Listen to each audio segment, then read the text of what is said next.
We're just normal men. What do you mean, normal men? We're just innocent men. It's time for Side Scrollers with me, Stuttering Craig. I did. Oh, wow. Right on the tip. Just on the tip. And Blabs. Co-hosted by our friends from around the internet. There is a portion of Norway where it is legally required to carry a firearm at all times. If you're just a normal man looking for common sense in this crazy-ass world, you've come to the right place. And now, broadcasting from our homes from around the internet, it's time for Side Scrollers.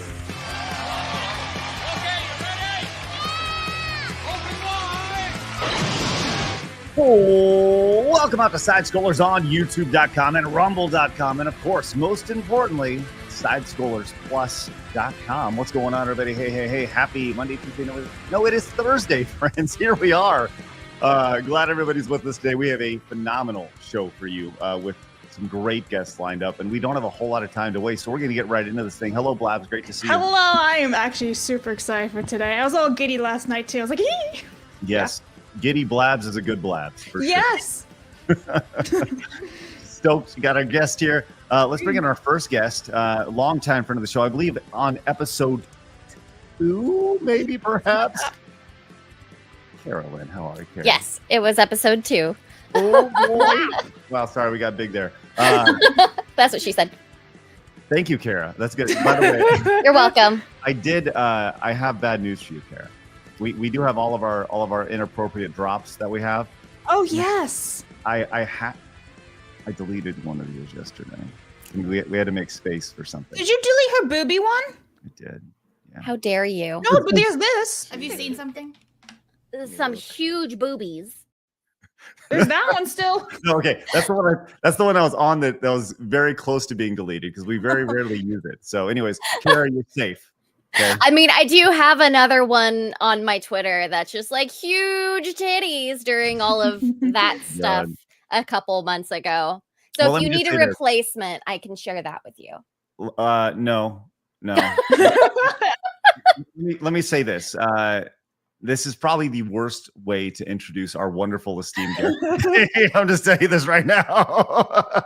We're starting off wildly inappropriate. We have a phenomenal guest with us today. But to introduce her, I think it's actually best for this video to introduce herself. So it's Jennifer Sey, the founder of XXXY Athletics. And we're going to watch this video, and then we're going to bring Jennifer in. It's Jennifer Sey. I am the founder of XXXY Athletics. It is really the culmination of my entire life, essentially. I worked at Levi's for 23 years. I was the chief marketing officer for 8 of them and the brand president for 2. I had a very unusual childhood. I was an elite gymnast and the 1986 national champion. And I've been standing up for young athletes ever since then. I believe in the positive impact that sports can have on young people's lives. It's incredibly important to me personally to protect women's sports and spaces and all of the opportunity that comes from girls and women participating in sports. When girls and teens participate in sports, they have better self-esteem, better view of their own bodies, they're more likely to graduate from high school. The positives of participating in sports just go on and on and on. If we allow males to participate in girls and women's sports, then eventually girls will stop participating because it's not an even playing field. And in some cases, contact sports, etc., it's not even safe. Brands are a tool of culture, just like film, just like music. And so far, there's not a single athletic brand on the planet that has stood up for women's sports. But 80% of Americans agree with us. So I hope creating a cool brand with cool product normalizes standing up and saying women's sports, girls' sports should be for women and girls. But I'm also super excited about the product. I think we have a world-class designer, and we want to put product into the world that is best in class, that just blows your mind. This brand is for everyone that believes in speaking truth and in freedom of speech. This is for everybody that believes in these fundamental American values. If you believe in that, this brand is for you. Put on some XXXY and join this movement of bravery. So with that said, we'd like to bring in our wonderful guest today, Jennifer Sey. How are you? I'm good. Thanks for having me. I'm very excited. There we go. I'm a Sorry. little bit out of my element, which I enjoy. So That's great stuff. Glad you're with us today. We're obviously very excited you're with us. This is a topic that you so many things in that video, your promo video, really hit home. And honestly, our brands very much align as far as common sense and everything that you referenced in there, as our brand has been ostracized for that exact same reason, right? Just speaking common sense in a world of insanity. And you mentioned something very early on, the idea that this is to be brave. And that is crazy that you have to be brave to actually speak about these things in 2025. it's complete madness. I tweeted something yesterday just saying, if you had told me 10 years ago that I would start a brand that would be considered very controversial, but that there would also be tremendous demand for it. We just turned 1, so 2 days ago. So that video was, part of our launch campaign to kind of explain who we are. But if you told me that 10 years ago that I would start a brand that just basically the premise was men can't become women and women deserve their own sports, I would have said you were completely bonkers. And I would have said women already have their own sports. We don't need to defend women's sports. And yet here we are. And saying these things gets you labeled, a bigot, a fascist, a murderer, a genocider, all these like completely stupid names that at this point in my life, on my 3rd cancellation, I just really laugh at because it's so dumb. Right. Kara, obviously, I know you can relate to this. We can as well, Kara. I mean, Blabs, Kara, I'm going to step back and let y'all do your thing. If Blabs, it's your show, by all means. No, you had a great question for Kara. Go for it. Well, Kara, I don't know, just your thoughts. I mean, your thoughts on this campaign, given everything that you've gone through. I mean, it's a very relatable topic in terms of basically losing your career or trying to be silenced over something that an opinion that it was 10 years old, that was the norm, is now just suddenly a bad thing, which I understand. People grow, things change through the years, you become more aware of things, but at the same time, for that particular topic is one that I don't really like. It was a really silly thing. So, well, and also, can I just add, because I did read your story, Kara, at the time, because I'm hyper aware of people who get ousted and canceled. It also had no impact on the business. Mm-mm.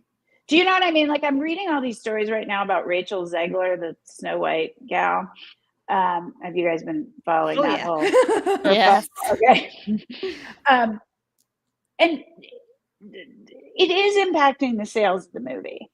And she was talking about it, her political views publicly in interviews about the movie.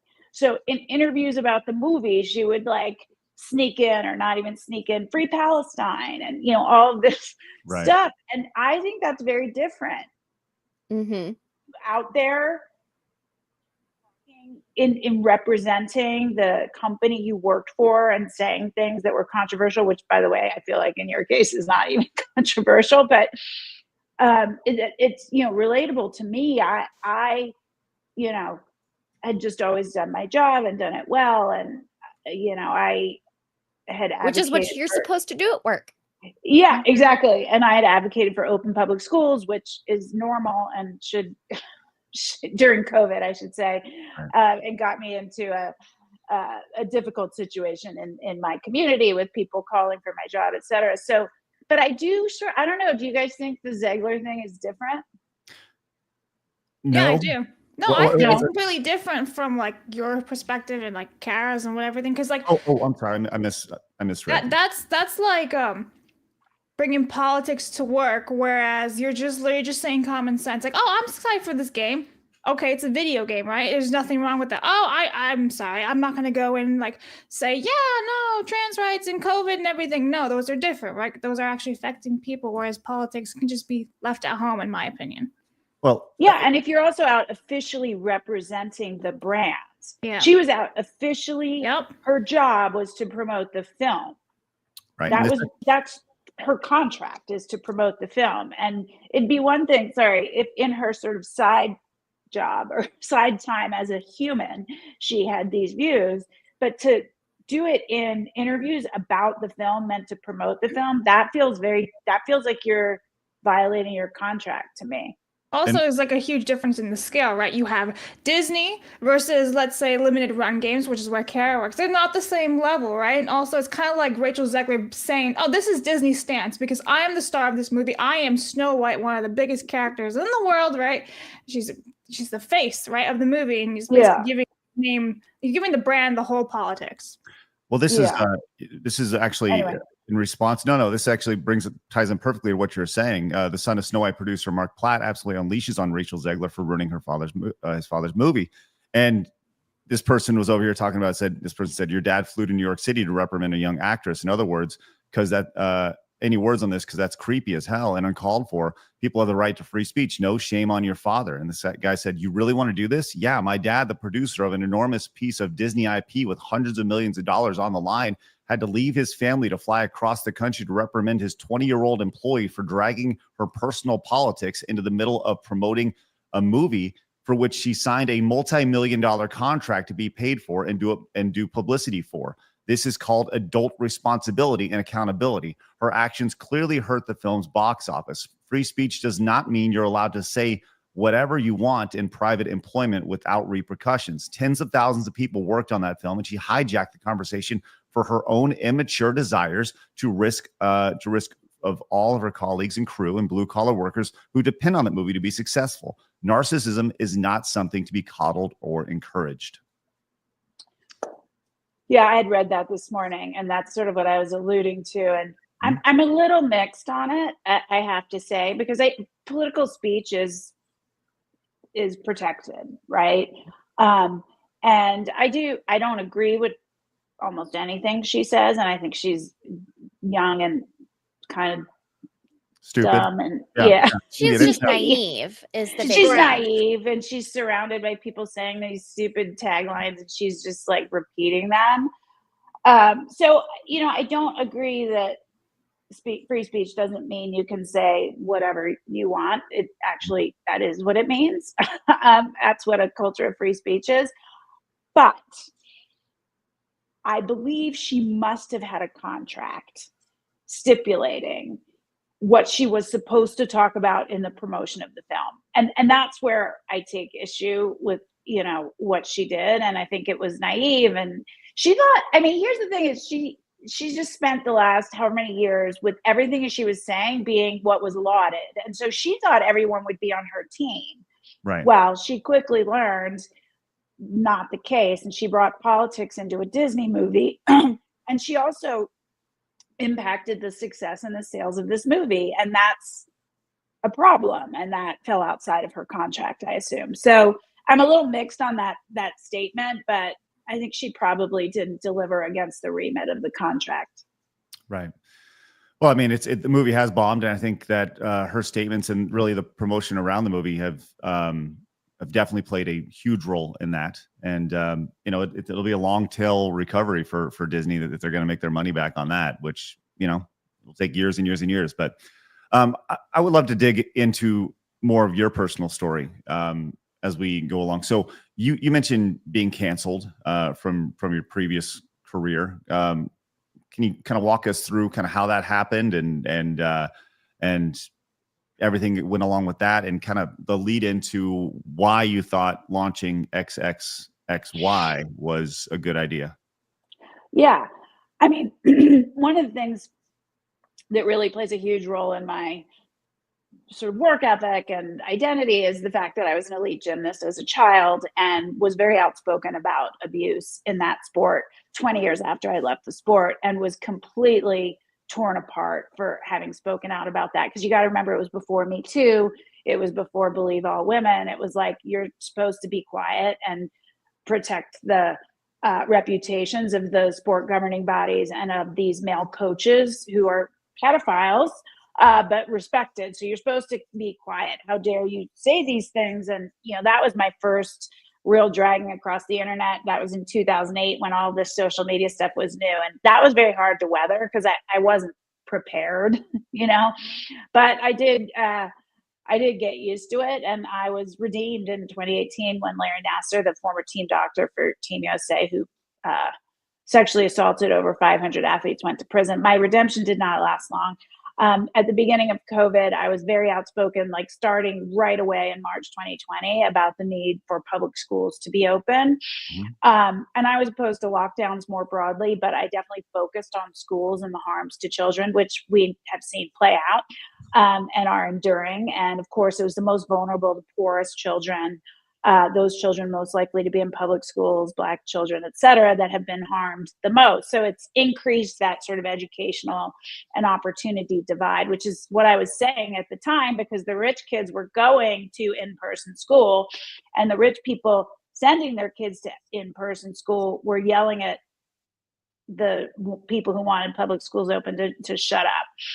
It was just like the most egregious, hypocritical thing I could sort of fathom in my lifetime. And despite the fact that I was a corporate executive and definitely had money in the bank, I sent my kids to public school and always have. So, I was immersed and knew and understood what was going on with these children. Not that it should take that much imagination to understand that very young children were home alone with no guidance and nowhere to go.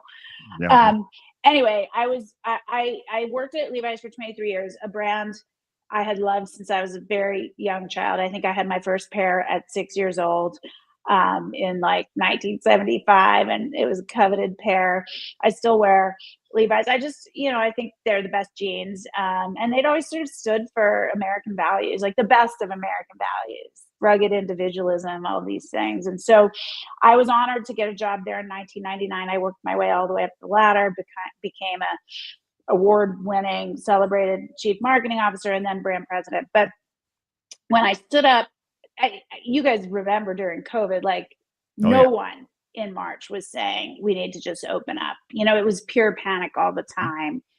And so I lived in San Francisco. You probably know what that's like. I think my husband and I were the only ones saying, this is authoritarian madness. Open the schools, open the businesses. People don't need $1,000 checks. They need to work. And that was not well received. Oh my gosh, I was harassed in San Francisco. When you say it wasn't well received publicly or internally from a corporate perspective, because that's the thing that I'm really intrigued by in this is the describing the corporate environment while all this is going down. Obviously, the world is very fearful at this time. And I don't know. I just want to see kind of how it all kind of engulfed the fear of the corporate environment. Yeah. There's some stuff about the internal that, I'm not going to rehash here, but it was definitely publicly that it was incredibly, that I was really getting dragged. When my house and address were posted online, assumedly not so people could come say hi and thank you. I was chased down the street by people who recognized me to say, I don't care if your children die, you'll deserve it. People would get in my face and scream. Like, these are the people with like 3 masks, and they're in my feet away. They didn't say 6 feet What's away. that? They didn't stay. They did not. They did not. They were mad that I was with my 4-year-old daughter at the beach without a mask on at the beach with no one else on the beach. She somehow saw us and like homed in and just like got up in my face. So, and once I didn't have very many followers when I started resisting. So at first it was like a tree falling in the forest, like no one knew, but then you build it because there was a growing community of open school moms and anti-lockdowners, as we called ourselves. And so I got more of a following, and that attracted the trolls. And so then people started, saying, do you know who this person is? She's a senior corporate leader. They tagged not just my place of employee, but like every business I worked with. Like I worked really closely with the 49ers. You've heard of Levi's Stadium. I was the sort of lead partner in that relationship. So just tagging the 49ers organization over and over. There was a petition on Reddit that, I should not be allowed to have a job because I was a murderer and I didn't care if Black children died. Like all this like bananas shit. I don't know if cursing's allowed here. No, you absolutely can. You curse so much. And it just kept getting like louder and louder, even as this is what's sort of interesting. There was a growing movement by the end of 2020 to open schools. So my position became more normalized in a sense. And, in fact, San Francisco voted, this was in 2022, to recall school board members. The parents in San Francisco were so furious that schools didn't open for 18 months, longest in the country, closed schools. So as my sort of following grew and my position became a little more normal, though not totally normal, like you still couldn't hear us on CNN or in the New York Times. It was still everybody's dying and everybody needs to stay home there. That's when the trolls got even more aggressive, and they got especially aggressive in late 2021 after schools had opened. So the whole thing was just so bananas. And at a certain point I was like, I moved my family to Denver so my kids could go to school. So, I upended my entire life. And at a certain point, I sort of made the decision in my mind. Like I knew that I was probably destroying my corporate reputation forever, but I felt like this is too important. So, what's done is done. Screen grabs last forever. I might as well just continue. Right. And in the spring of 22, I ended up resigning from Levi's. There was just so much external pressure. It was just, it just didn't make sense to continue. Plus I lived in Denver. And what I didn't realize would happen, sorry, I'll pause in a second, is when I started interviewing for jobs again, because I need to work. I'm the breadwinner in my family. I have 4 children. They were just, they kept asking me, telling me, you will have to apologize for your actions. Wow. And I was like, yeah, that's probably not going to happen. So. Yeah.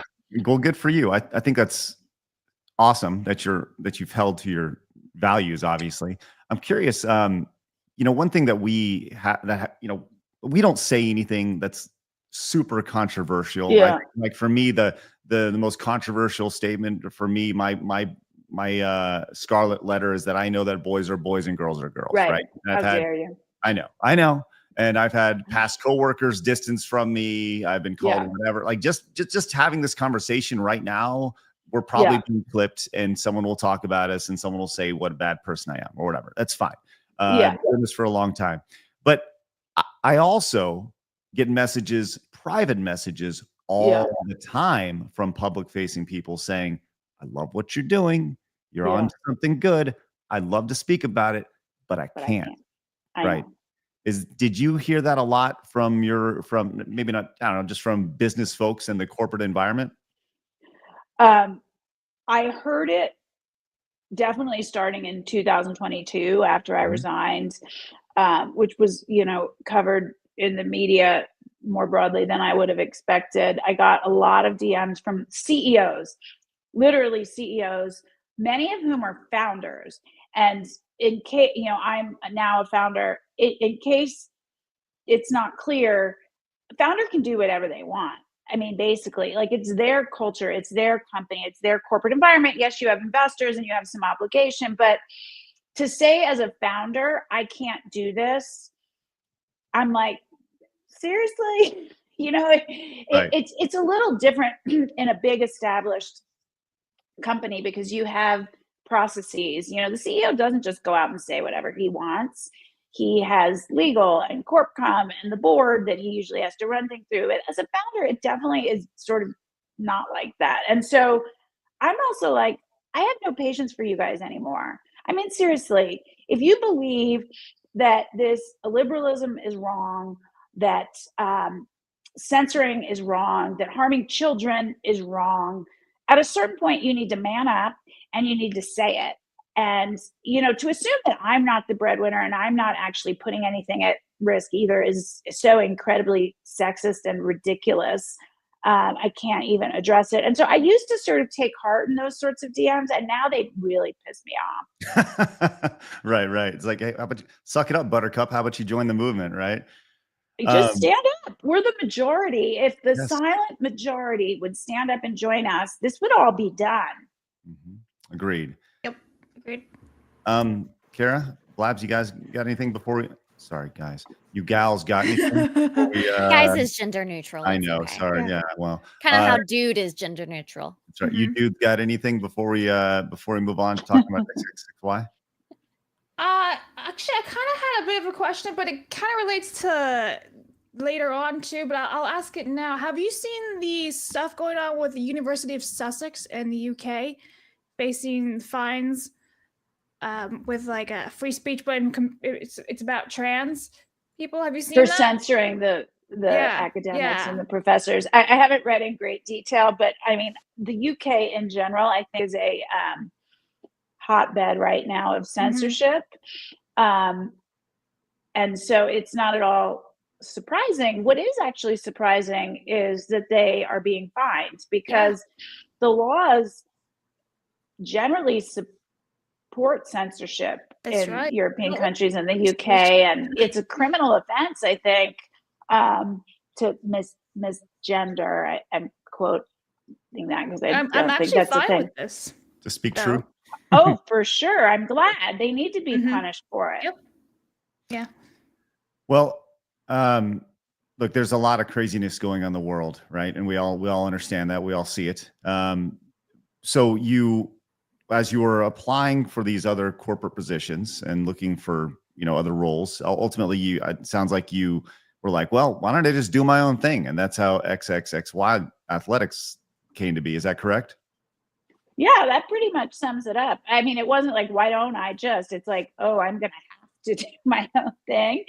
And I looked around at all the other athletic brands, and not one was willing to touch this subject with a 10-foot pole. And Nike in particular makes gobs of money and has profited off of pretending to stand up for women athletes. And they've been, you know, sort of notoriously abusive and harassing towards female executives as well as their brand ambassadors. And I was like, this is, you know, there's a market here for a brand that authentically stands up for women's sports and female athletes. I didn't anticipate ever being a founder in my 50s, but here we are. Well, I think that's probably one of the most fascinating things about this is you are going straight at Nike. And I actually want to play that very viral clip because I think it's really profound. And I think there's a reason why it went viral. It hits it on the head. So let's see what this was about. Dear Nike. Dear Nike. Dear Nike. Why won't you stand up for me? Why won't you stand up for me? Why won't you? Why do you claim to support women and girls? Yet when we need you most, you remain silent. Today, males are claiming our identity, our sports, our spaces. Men and boys are stealing opportunities, medals, trophies, and our future. And it's not fair or just.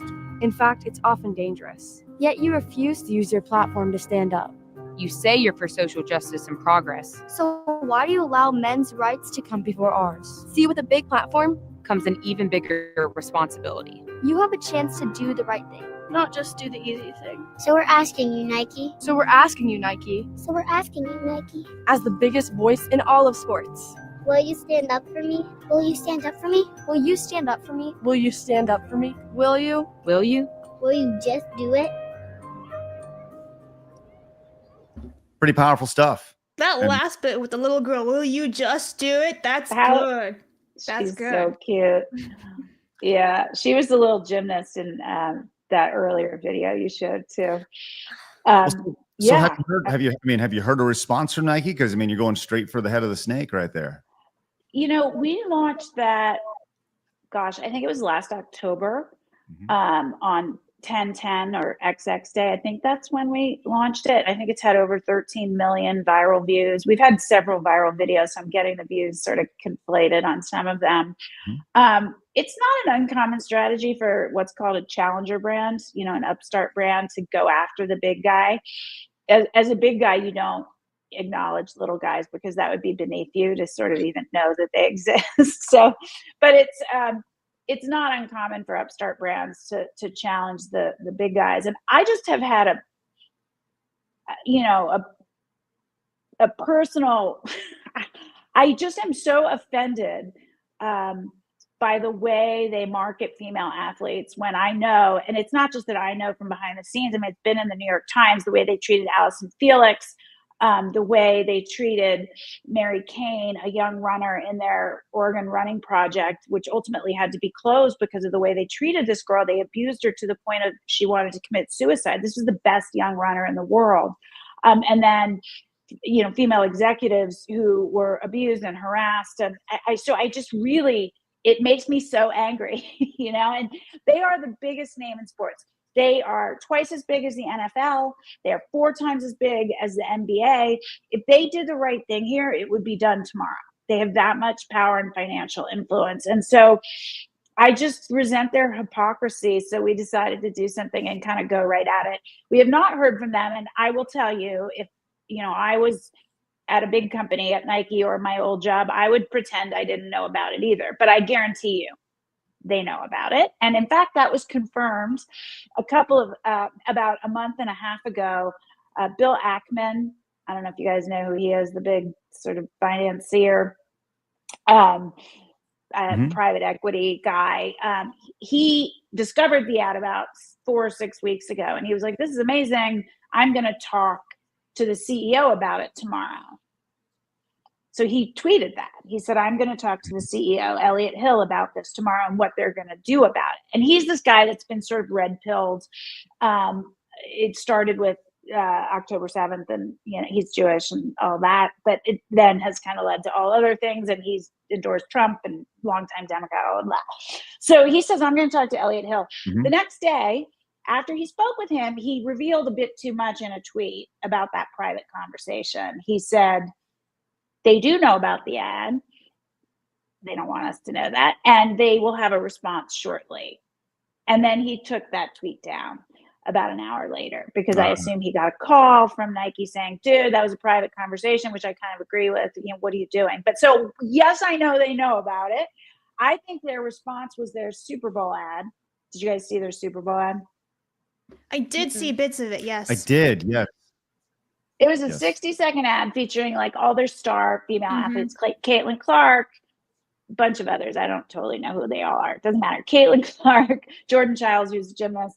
And the whole premise of the ad, I mean, it's beautifully done, of course, because it's Nike. But the whole premise was women face all of this pushback. They're told they can't win, so go win. They're told they can't be emotional, so go be emotional. They're told they can't fill stadiums, so go fill stadiums. So it's like punching at this like fake enemy of sexism. And it really made me angry because it's like women are not told they can't win. They are not told they can't be emotional. They are not told they can't fill stadiums. Caitlin Clark does it all the time. So they created a fake enemy to make themselves the heroes and the champion of women. And they still failed to address the one thing women actually are told they can't do, which is say women's sports should be for women only.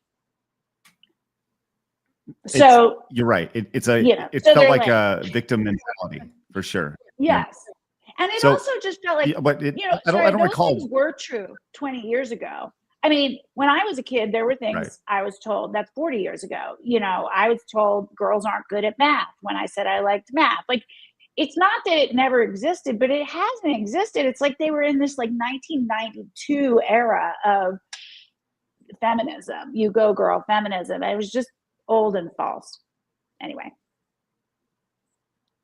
Did the Nike ad include Dylan Mulvaney and their sports bra that they had for Dylan Mulvaney? Not this time.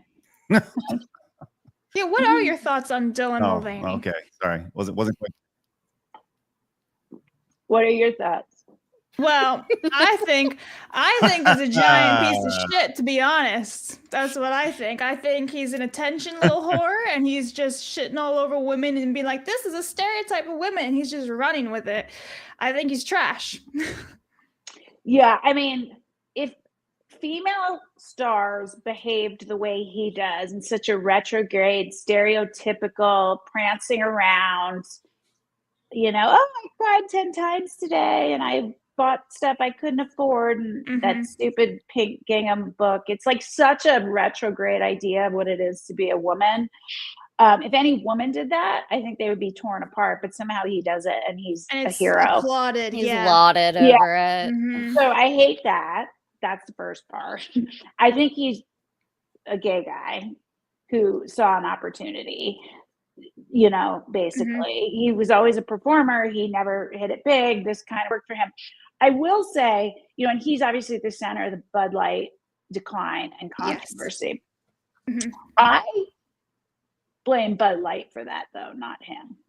Yeah, well, I mean, they went to him and offered him the I mean, he was sponsorship taking and a everything. paycheck, right? Like that. I mean, that's all he was doing was taking a paycheck. And, you know, there is a part of me that agrees with him.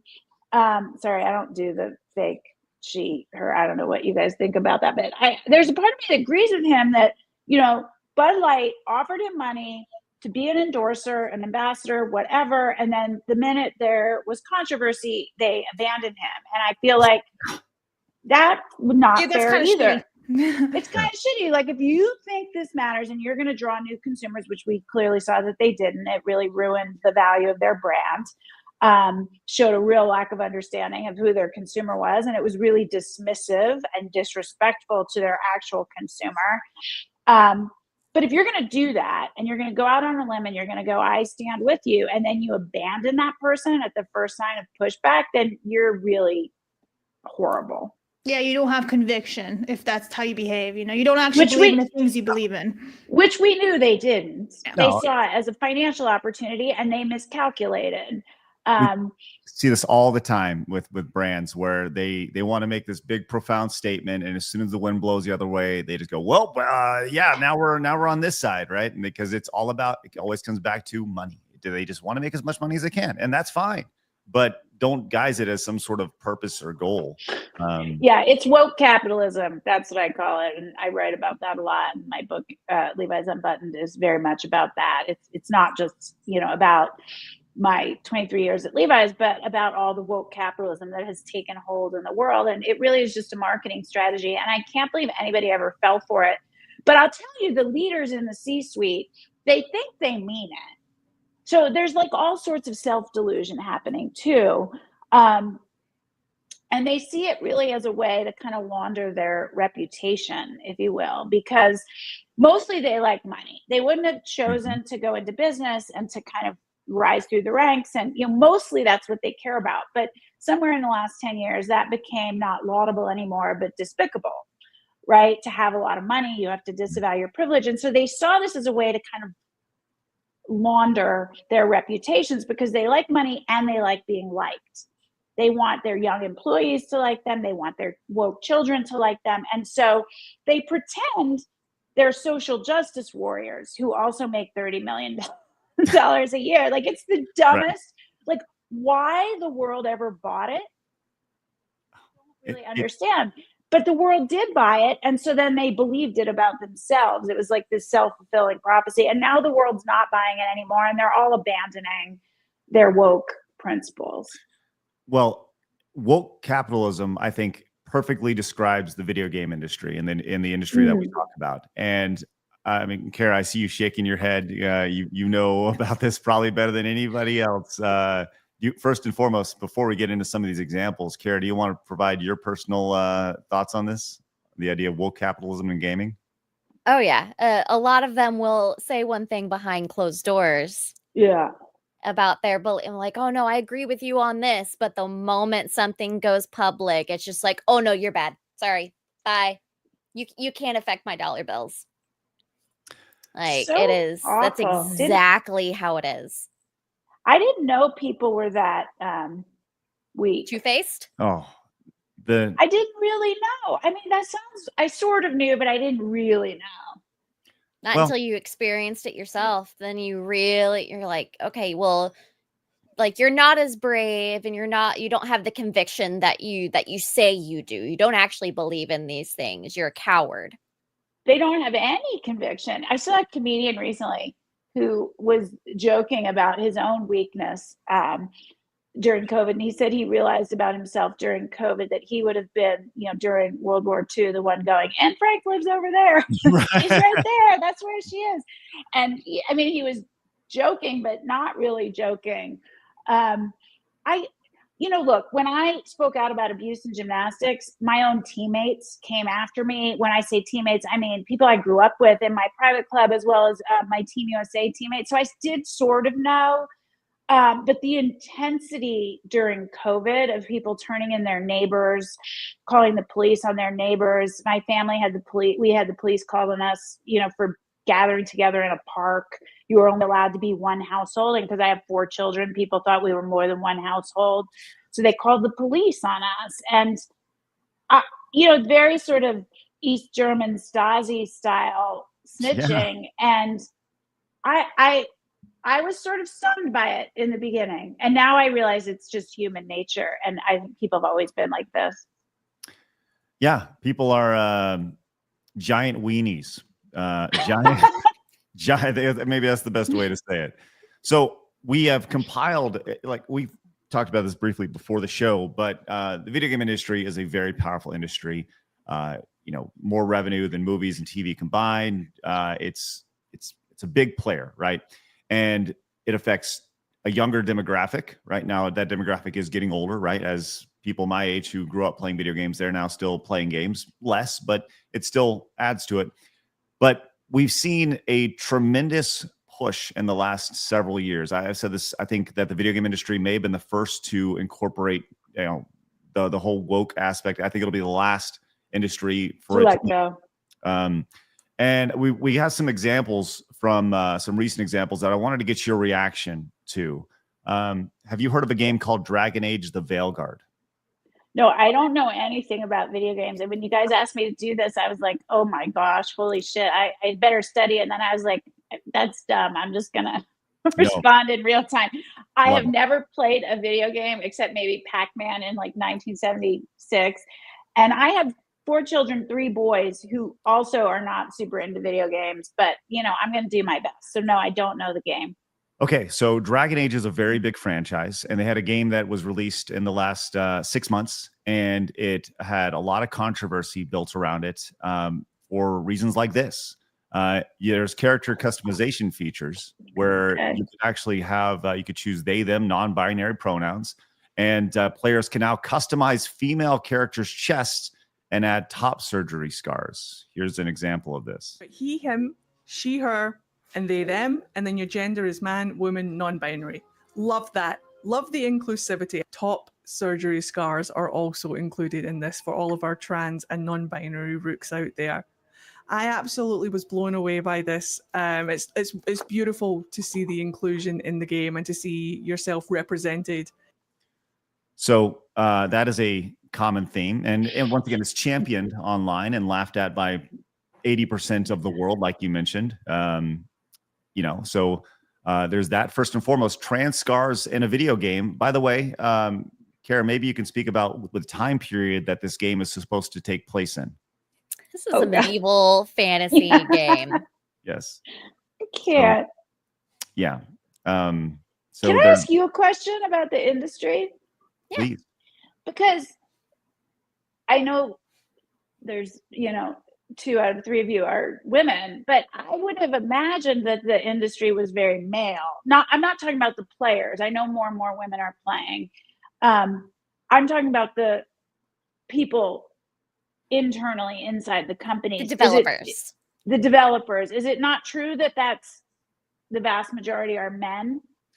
So I'm glad you asked that question, because that was actually just brought up in the last probably 2 months. A new poll came out that said I think it was 32% of developers in the industry are now people who identify as women, right? So that could be men. Correct. And that number is up over the last few years. It was 24%. We're seeing that number go up over time. So, okay. And my stance on that is generally it's funny you say this, because you said, I think most gamers are men. You're right. But the industry itself, they have their propaganda that they throw out, and they say, no. The gaming audience is 50% men, 50% female. And we all know that's bullshit, right? Right. But they throw that out there because they want to be inclusive, and they're including like mobile games, Candy Crush, things like that. And if you include that, okay, right? Okay. But if you're including your PlayStation 5, it's not anywhere close to that. I see. Okay. So it's all about optics. I see. Right. So do you think, sorry, and then I'll answer your question, which basically is that's really stupid. That like that's basically my answer. And you know, the advertising industry is one I know quite well. So there are comparable examples within the brand and advertising industry with brands, some very well known, like Calvin Klein, and others lesser known that I'm not even going to think of their names. It's like some coffee brand in the UK that have all featured women with the scars. First of all, what is wrong with these surgeons that they butcher these people this way? Like, they can't really, I mean, I know it's besides the point, but can they not do it without Frankenstein scars? I would think they could do better. What that has to do with coffee, I don't know. What it has to do with fashion, although CK has always considered themselves pretty edgy, so it kind of makes a little more sense there. It's really stupid. I mean, it's just dumb. It's one giant virtue signal. It is completely either irrelevant or offensive to anyone playing the game, certainly to anyone buying the coffee for that brand in. But, you know, there are people, I guess, you know, I can't speak to gaming as much, but they want to identify with a brand that would do that, to say inclusive. But here's my last point I'll make is, why is inclusivity the goal for everything? It's not.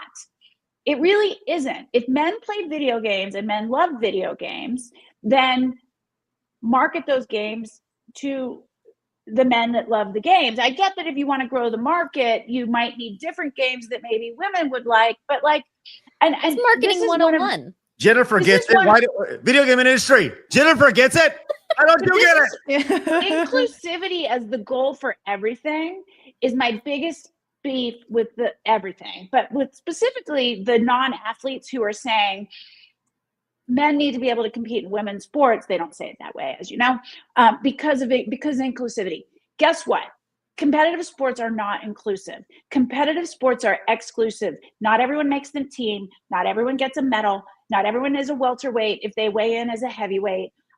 It's never been inclusive. It's not the goal. My son is a very competitive soccer player, and he tries out and doesn't make teams at 10. That's the point. But these people want everything to be about inclusivity. They want merit to go away, and sports are really the last bastion of merit, so they hate sports. But I don't see why inclusivity is the goal, and I don't know who would want to pick that character or whatever you guys call them in games that looks like that. Well, I like you. Yeah, listen. Very fun. At any point you would like to just be our marketing manager and help us relay the like we can work together. You can be whatever. We'll figure it out. Do people? But how was that embraced by gamers? Like, because I also think of male gamers as particularly not into that. Do you think this is like a big like shield for the industry, which has been criticized for the violent games and the sort of like exceedingly like masculine? Like, is it a big shield for that? It's like a gaslighting. Yes. Yeah. Oh my gosh. Okay. Can I show you the people that are developing these games though? And I think this is something that is very important to relay to kind of, you need to understand that while yes, development for these games can be done remotely now, right? And there are remote teams. A lot of times these people are developing games in LA, in San Francisco, in these bubbles, right? If they are going back to work, but a lot of the big publishers and developers are in LA, right? Yeah. Now, this was last year at the Game Developers Conference, which took place in San Francisco, right? And things were going so bad last year during the GDC that the people, these developers, had to go outside and just go start screaming. They had an entire scream session outside. It says Western game developers screaming at GDC 2024 against Gamergate, the patriarchy, and the industry. And this was them. Isn't Gamergate like 10 years old? So I'm glad you brought that up. Oh boy. We are in the midst right now, Jennifer, of Gamergate 2. Oh, I didn't know that. Yes. I mean, it isn't a good argument that it never really ended. It's just a continuation because there's always see. things happening over the last like 5+ years, right? What's Yes. crazy is that like you would probably consider yourself a normie and you know about Gamergate. Mhm. Like that's Not a ton, but yeah, I do know. You've at about least it. heard of it, or like you weren't just like, oh, what's Gamergate? Let Like, me ask you this. you're I've heard of it. informed. So, well, I'm curious though, Jennifer. When we say Gamergate, because, well, I'm just curious. What do you know about Gamergate? You heard it from you've heard it from the outside. If someone was to say it to you, what do you think about? Okay, I will just say I hadn't really. What was the year? Was it like 2014, something Uh-huh. like that, when it started? So I did mention to it then. I have heard about it more recently. Brianna Wu, you know, the trans whatever guy, has talked about it some and sort of puts himself at the center of it. I don't know if that's true, but that's kind of where I learned about it.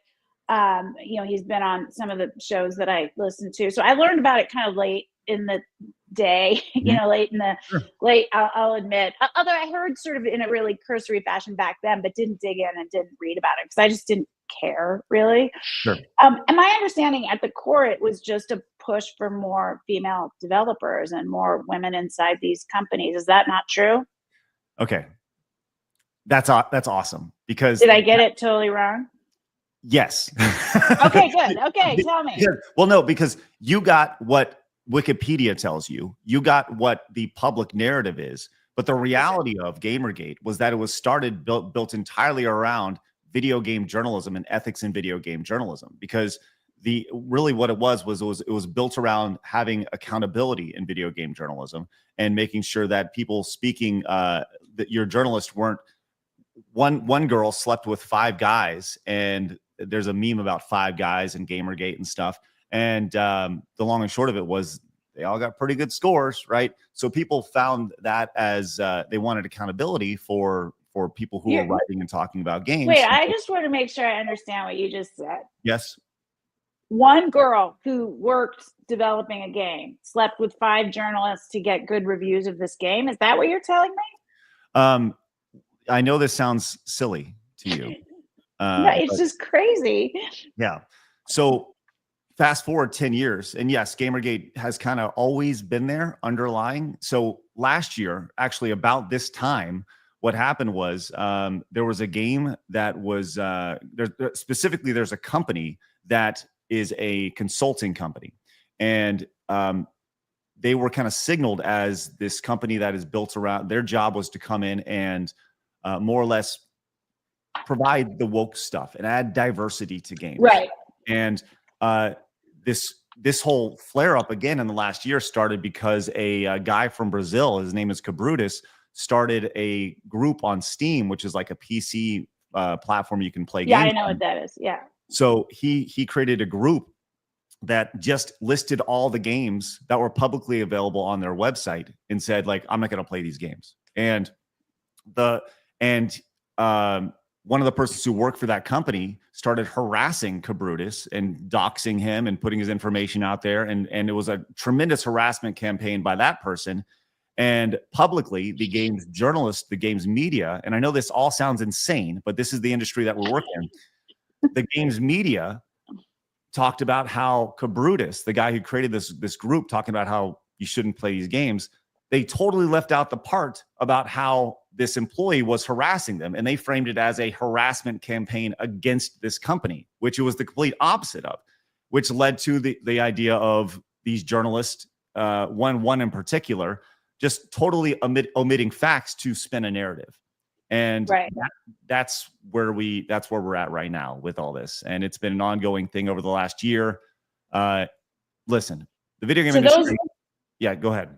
So that picture you flashed of the ladies with blue hair in San Francisco screaming. That was at a conference for gamers, developers, everyone, and they're screaming about what? The patriarchy. misogyny, as and one does. sexism in gaming. That's right. As one does. Because they are privileged enough to be going to this elite conference for game developers in the country. Listen, but the patriarchy is keeping them from being able to do that. Yes. But don't they already work in? Yes. Yeah. They're all making six figures. They're all doing excellent. They've all traveled out there. They all bought a pass for a weekend at this event is like $500-$600, $800, whatever. They're all out there and they're all getting together and virtue signaling, screaming it out at the patriarchy and all that. So my favorite is the trans women screaming about the patriarchy. Yeah, that one's the fun. men screaming. Yeah, about the men. They're basically men.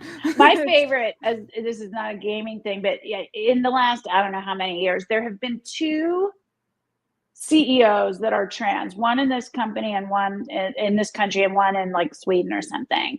And they're always featured with much fanfare on the covers of big business magazines as, these women CEOs. Now, neither of them, quote unquote, transitioned until their 40s, until they were like 49 as one, right, well along in their career. So, all the things that make it difficult for a woman in a corporate environment. I mean, first of all, when I started in the 90s, it did kind of suck for women. We have come a long way, and I think it's important to acknowledge that. But if I was a young woman and I had to go to a sales meeting, these are not hypotheticals, these are real stories. You're batting away advances from drunken sales guys. If you ignore them, you might, suffer repercussions in your career. You might not get fired, but you certainly won't move up as quickly. These things are all real. I was told you'll never be a chief marketing officer. You're a good number 2 or 3, but you'll never get further than that.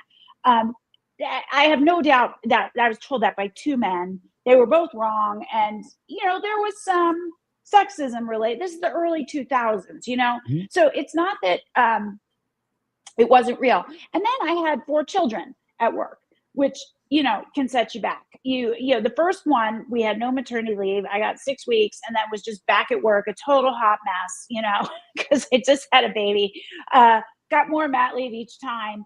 But all the things that women do actually contend with in the workplace, both through their own kind of personal choices, men had never faced that sort of, they weren't having to take 3 months maternity leave because their bodies demanded it, or 6 months, or whatever you get. They weren't being looked at as a person who perhaps didn't care and wasn't committed because they now had children.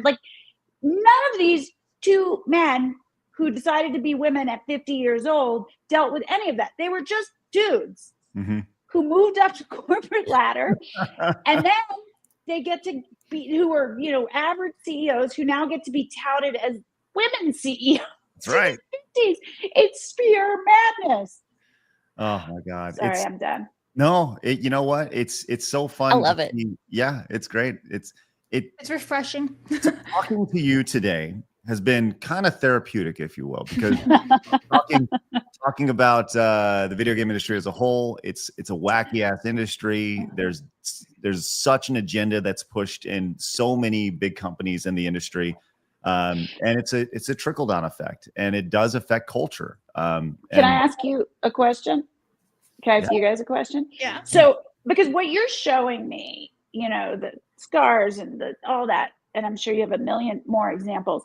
This sort of wokeness, which has infused entertainment, big brands, it really, we've seen some very high profile instances at this point of brand destruction from, because if you're Bud Light, just market the beer. Great, tastes great, less filling, to the guys who want to drink a lot of beer and do a barbecue and watch the game. They don't want any politics with their beer. They don't even care if the beer is shitty until you offend them by saying men can be women.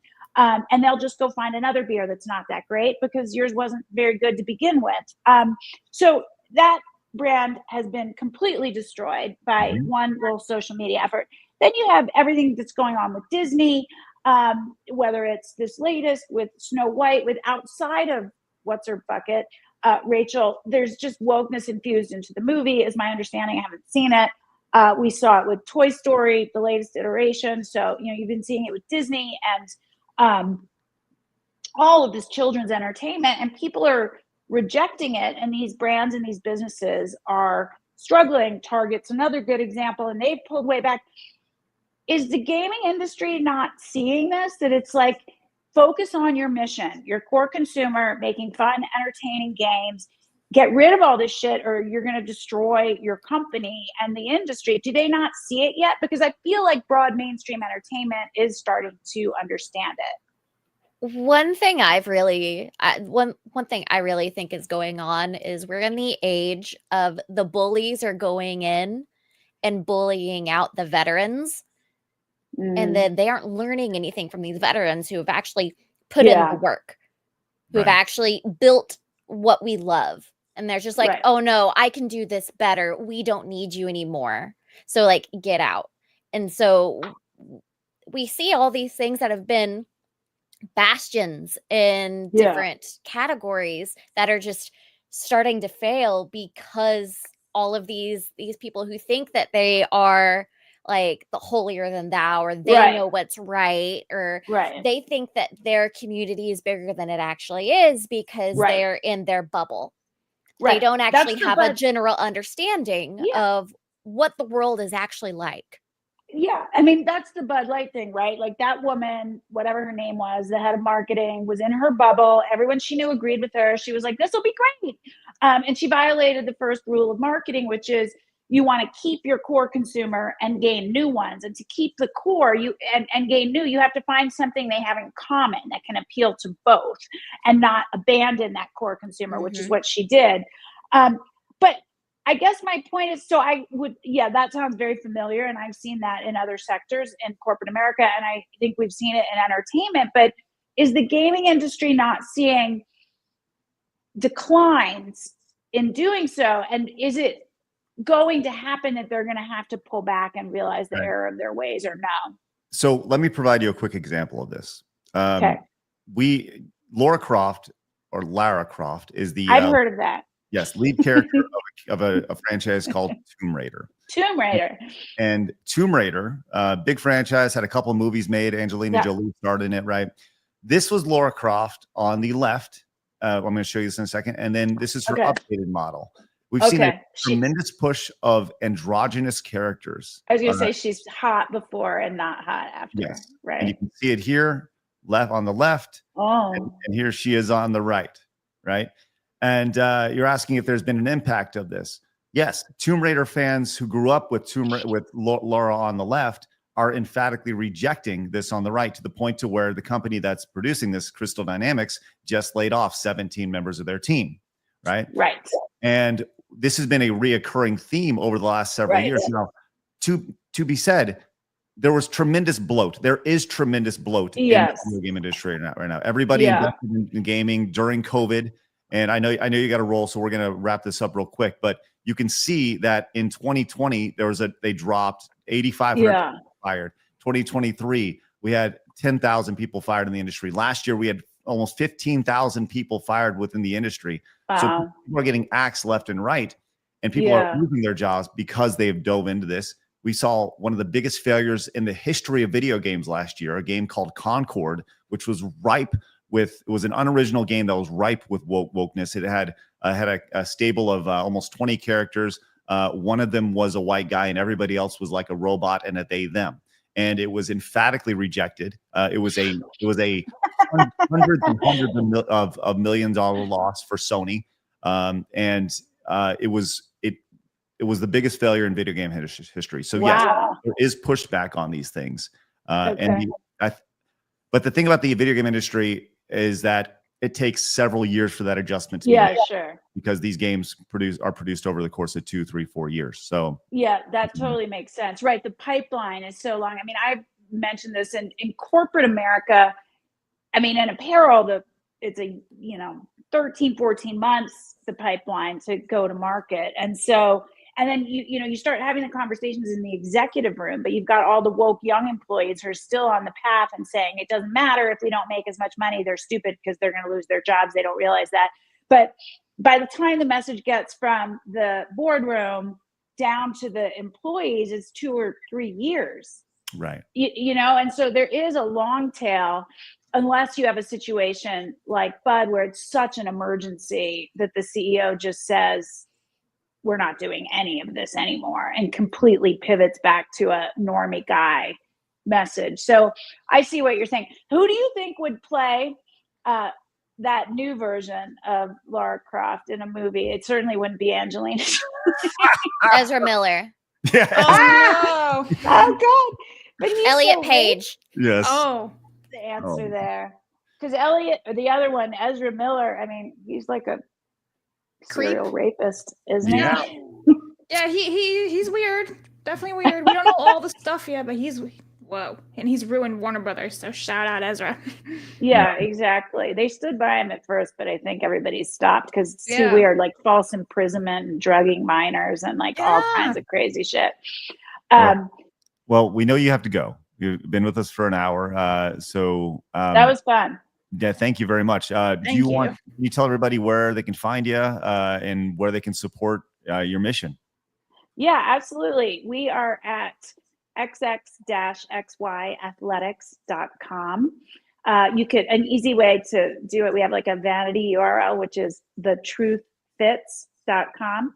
We have men's and women's product. We have everything from like casual basics like tees and sweats to really high quality performance workout gear. The line is growing every single day. Check it out. I would love it if you check it out. I will tell you every time, I mean, I obviously wear it all the time, as one does when you own the company. And it always provokes a conversation at every soccer game my kids are playing in, and they're usually very positive. And that was one of the reasons I wanted to do this, is I think brands can move the culture forward. And I think those one-on-one conversations are really important, because somebody talks to me who maybe thought they didn't agree, and then they see that it's a really reasonable position. Now, sometimes it doesn't go great, but that's okay too, because we have to not be silent. And I think, there are a few parents who've tried to bully me, and I don't really back down, and I stay calm and I cite data. And, I think that's productive as well. So my goal is to run a really successful brand and also change the cultural conversation on this. So yeah, I'd love it if your gaming friends would check us out. Yeah, well, there's a lot of normal men out there who play video games, and that's true. They're totally on board with what's going on. Well, sweet. Jennifer, thank you very much. We'll put a link to everything down below so everybody can check it out. Thanks so much for your time. And Blabs, Kara, do you have anything before we say au revoir? Just want to say thank you. Honestly, this was really a fun and a privilege to chat with you, and good for you. Honestly, go get them. Thank you. That was super fun. I really enjoyed the conversation, despite knowing nothing about video games, and I learned a lot. And Kara, your story really moved me when I read about it. So it's lovely to meet you. It's an honor to meet you as well. Like, thank you so much. Like, it's been very awesome getting to meet you, and obviously hearing your story and how it's kind of relatable to my own. Like, I really appreciate it. Yeah, we're out there. There's a community of canceled people, and we stick together. So, canceled club. Yeah. All right, awesome. Well, Jennifer, thanks, guys. For sure. Thank you very much. We're going to continue talking about gaming stuff, but go support Jennifer and her cause for sure. Thank you very much, Jennifer. Have a good one, you guys. Bye. Bye. All right. Jennifer Sey. Awesome stuff right there. Good job, Blabs. Way to book her. Yeah, that was fun. Yeah, excellent stuff. You guys, once again, go to xx-xyathletics.com. Yep, and we have discounts. Sarah, her assistant, provide us with discounts. They are in the description below if you want a discount on any of the apparel. Cool. I was looking at the joggers. I want those joggers. The discount code. There we are. All right. That was a long time to get around to the start of the show. We're glad you're with us. Thanks so much for hanging out. We're going to go a little bit longer. No post show today, but we'll go for a little bit here and talk about all the insanity that happened in the space today. We do see your super chats, so let's go ahead and knock out some of those real fast before we get to gaming history and hard everything in there. Yes. Okay. All right. Let me go to the very top. Mech Unknown has become a Plus member. Thank you so much. Oh. Alex has just wanted to drop by and say hello to Craig, Blabs, and Kara. Hello. Mercy says, good morning, Blabs. You're fired for gaming today. Shocking. I'm shocked. Soon. Wait, hold on. Merson also says, hi, Jennifer. Please tell Blabs she's fired for poor performance at work. Also, you're based in reality. Well, nope. Kirok Fortus says, the fact that acknowledging the biological differences between men and women is, or ever was, controversial boggles the mind. We're through the looking glass, people. Agreed. New York Giants fan says, another one you guys are going to have me for, but dad joke of the day. What do you get when you cross a fish with an elephant? Swimming trunks. Hey, bada boom, hey! Let's go. Oh. What was that? There was glitter in there. There was. Big Monkey became a Plus member. Thank you very much. Go, Big Monkey. Rudy says, the fine is because Labor saw reforms poll numbers. This is in regards to University of Sussex. Thank you very much. Drake says, hey, love that vid. Just have one thing to say. It's not men's rights, but trans rights being put forward. Right? Men's rights are ignored. Yeah, we can say that. Jared says, happy birthday. Or belated birthday, I should say. Kara, got any plans for your birthday? I played Skyrim last night on stream. There you That's go. it. Played some games, ate some cake. Ian, for 20, says, the number of people I know who accede to little things like pronouns in the email signature when I know for a fact they think it's all ridiculous. Now, here's the thing. Are they forced to do that at work, or do they like face repercussions? And they should maybe just face repercussions like a slap on the wrist. Keyrock says, correction, Craig, Dragon Age was a very big franchise. Was. Yes, this is true. Tanushi says, GG, the ride never ends. It never ended. It will never end. Gamergate, thank you very much. Keyrock also says certain professions will always appeal to certain genders or creeds more than others. Rather than trying to force diversity, wouldn't it make more sense to try to make all these things, all these industries pay well? Don't be so logical, bro. Wasp for 10 says, another example of the gaming industry alienating its audience. COD now bans trash talk when most players join the game, specifically to hear the roast session. In Request, we trust. A request, that's right, from yesterday. That's right, request. Nathan says, gamers are some of the most welcoming people that I know. I would describe them as apolitical default liberals who just want to bond with other gamers, but they can also be very cowardly and unwilling to call out bullshit. It's true. There are a bunch of bitches who play video games. Israel says, from Montez. Thank you very much. Nathan says, I would describe Gamergate as the first time progressive and liberals got major pushback in a cultural space, and they never really got over it. Bike Short says, I just realized the XXXY name is referring to chromosomes. I keep thinking it was Mega Man reference. Man, I'm slow. That's funny. Dave, did you get it? It is interesting how non-gamers do not know nothing about the gaming industry woes, but can grok it when it is explained. Thank you. And Kratos says, great conversation. It's great to hear that our common sense perspectives are reinforced by someone who doesn't play games organically, arriving at the same conclusions. Montez. Yes. It was refreshing to hear that. Yeah. It was. I think that's probably one of the most fascinating things about talking to somebody who has no idea about games. When you show them things that are happening in the space. And I also think that's why I've talked about how, traditional like centrist or right-leaning companies, they totally disregard video games. We talk about how there's a giant hole in the space, but I think it's because they don't understand the cultural impact that video games truly have. When you look at a company like Blaze, or you look at a company like Daily Wire, or whatever, pick your company of choice, they don't understand that Dragon Age Veilguard had trans scars in it. They don't understand you get reprimanded for not saying the proper pronouns in video games. They don't understand the androgynous nature that is happening, the defeminization of video game characters by major corporations. And once you explain that to them, or at least show them examples, they go, oh shit. And that's kind of what I felt like Jennifer saw as well, in her response, like, well, that's stupid. Well, of course, everybody knows it's stupid. Like everybody does, so fun stuff. Well, let's talk about video games, eh? Blabs, today in video game history. March 27th, everybody. We have Arcana releasing in Japan in 1992. We have the Nintendo 3DS releasing in North America in 2011. And with that, Nintendogs and Cats. Shout out to the homies. The end. Shout out to the homies. That's right. Good. 10 dogs and cats. For you old heads like me who loved the Super Nintendo, today Rival Turf was released 33 years ago for the Super Nintendo. Top Gear, the racing game with one of the better soundtracks on it, released 33 years ago as well. Metal Slug 4, released 23 years ago in the arcade. Also, you mentioned the 3DS being released. That's a pretty damn big one. Pilot Wings Resort and Street Pass Me Plaza, also released on the release of the 3DS. And Blabs, today, Cozy Land is releasing on the Nintendo Switch, which seems like a great game for you. Why? Did you play The Sims, Blabs? I never played The Sims before. I just never did. You'd love it. Honestly, I probably would, but like I've heard so many things about how it's like so modernized now that I'm just like, you know what? I'm good with my Zoo Tycoon 2. Ooh, okay. I have the entire Zoo Tycoon collection still in like little CD and everything. Each one, the expansions and everything. I got them all and I play it still. I respect it.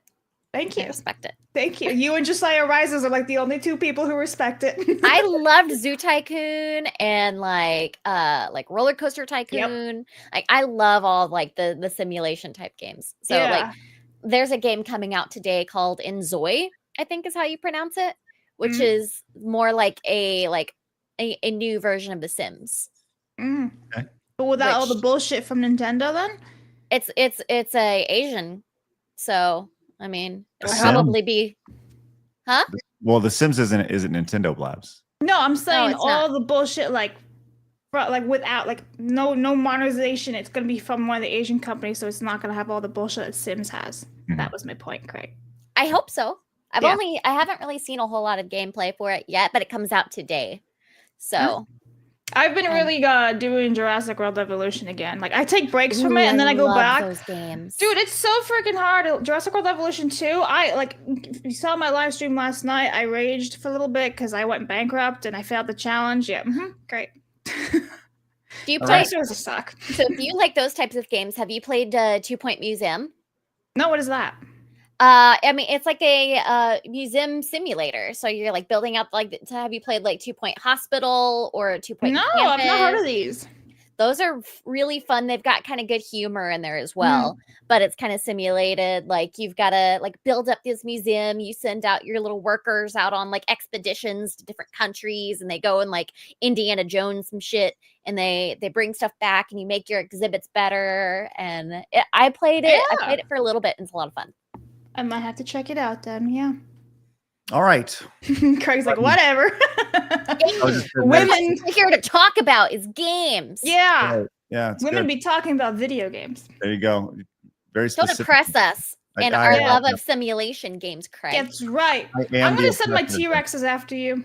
Oh, great. Can't wait. Well, let's talk about the Nintendo Direct today. You're not going to go into hard news at all? I mean, we can. You might as well. What I was going to say was, let's talk about the Nintendo Direct today after your favorite segment, my favorite segment, everybody in the world's favorite segment. It's time for hard news.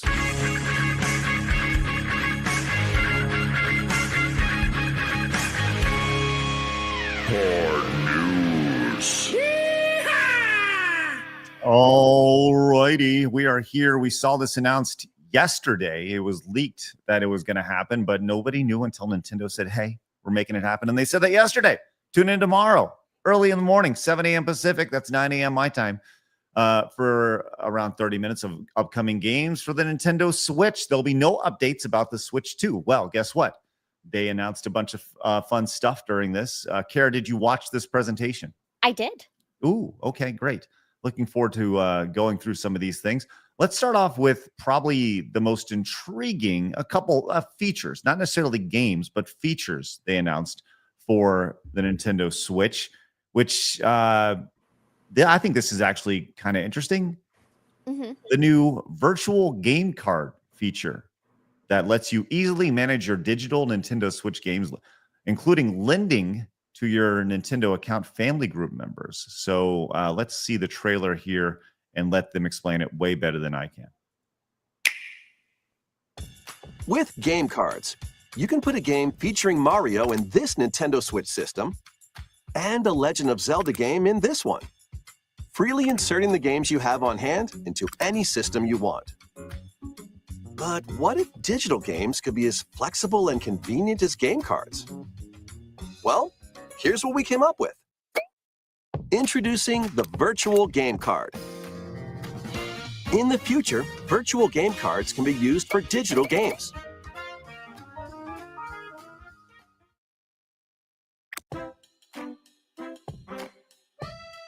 When purchasing the digital version of a game, it will be loaded onto your system as a virtual game card, allowing you to play that title.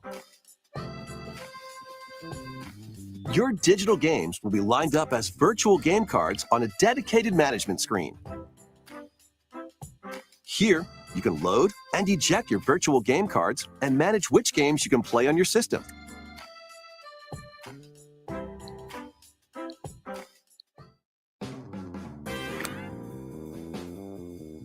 If you have two Nintendo Switch systems, you can eject a virtual game card from one and load it onto the second.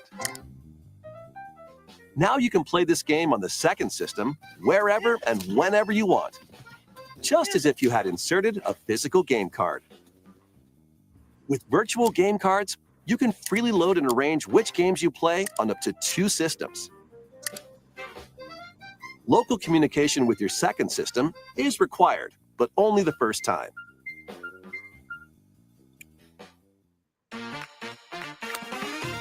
You can also lend out virtual game cards to your Nintendo account family group members. Connect to your family group member system via local wireless when you want to lend a game. Choose the title you're lending and who you're lending it to.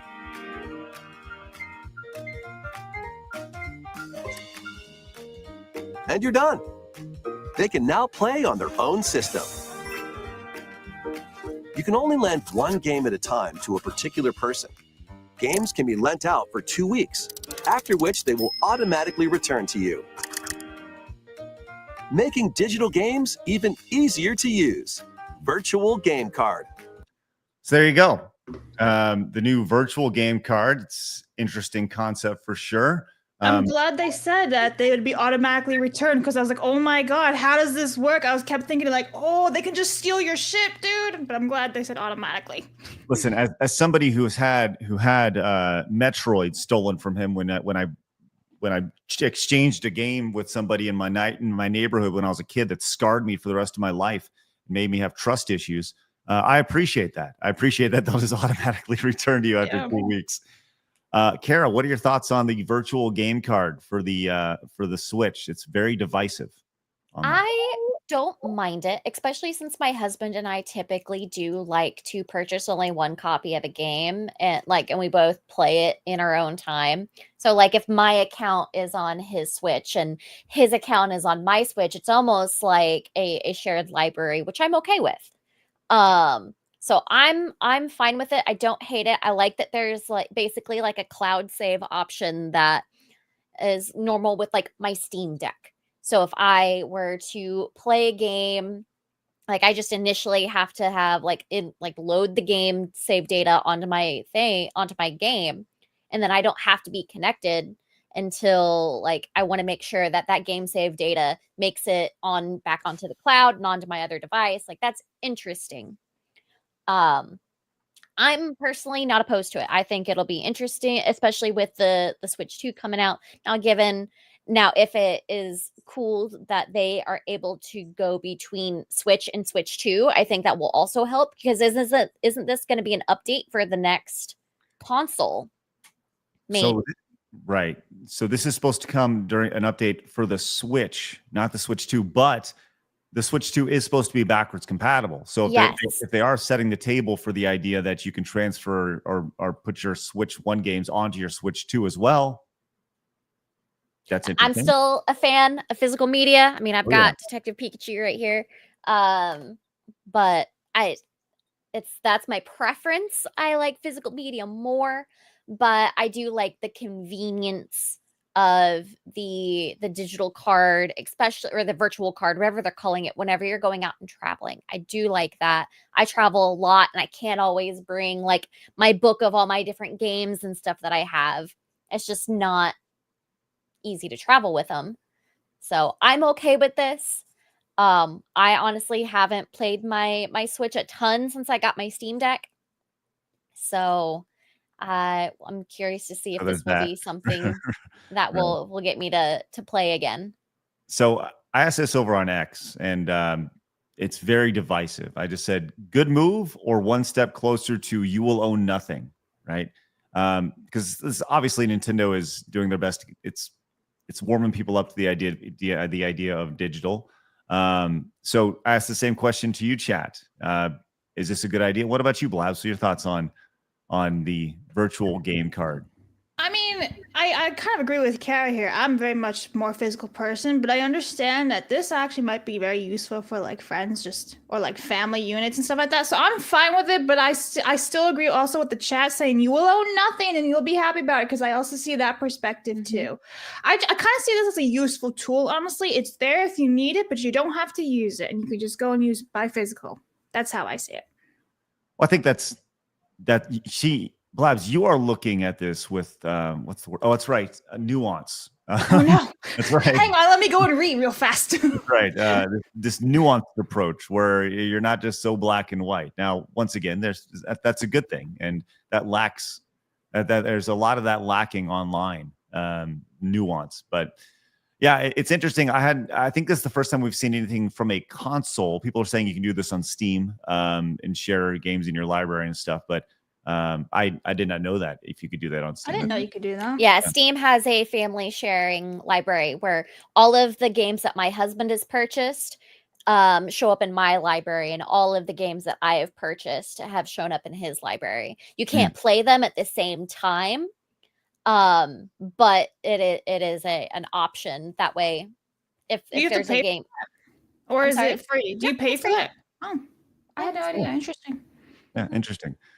To be fair, though, I don't have anyone in my family who even has a Steam account. It's just me, so there's no one.